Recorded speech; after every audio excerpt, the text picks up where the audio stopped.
नूतन films present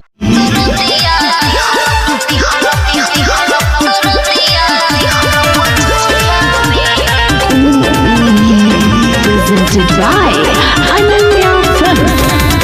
रात दिन मजा राजा ले भरपूर हो हमरो लंगिया पिया दिल बड़े दूर हो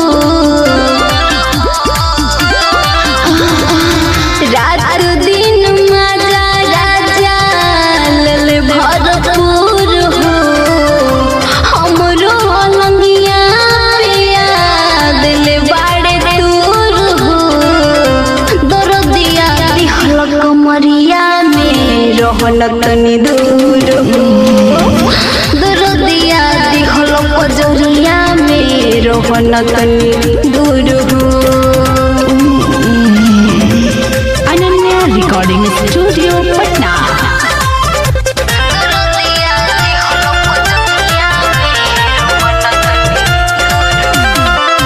बात मानो सजन बड़ा होता जलन कहीं तू बड़ा खाइल हो लीलो हमरा से सुख तोहर मिटे न भूख तब रहिल धाइल हो योरवा से ज्यादा तोहार रहे न लूर हो योरवा से ज्यादा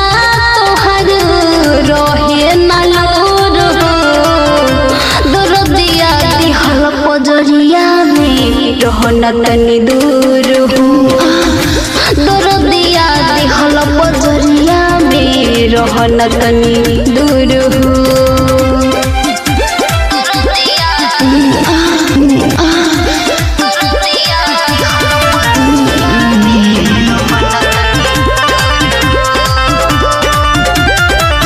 तनी कला जतन बाटे तोहरी घर रगड़ के को दे लगावा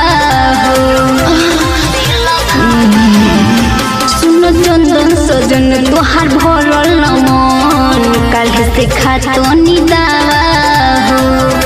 बाबा जाए गोलू के दे खाइब जरूर हो दीपिका संध्या से बताइब जरूर हो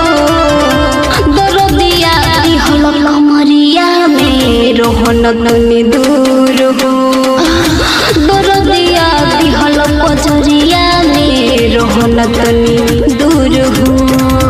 रात दिन मजा राजा लेल भरपूर हो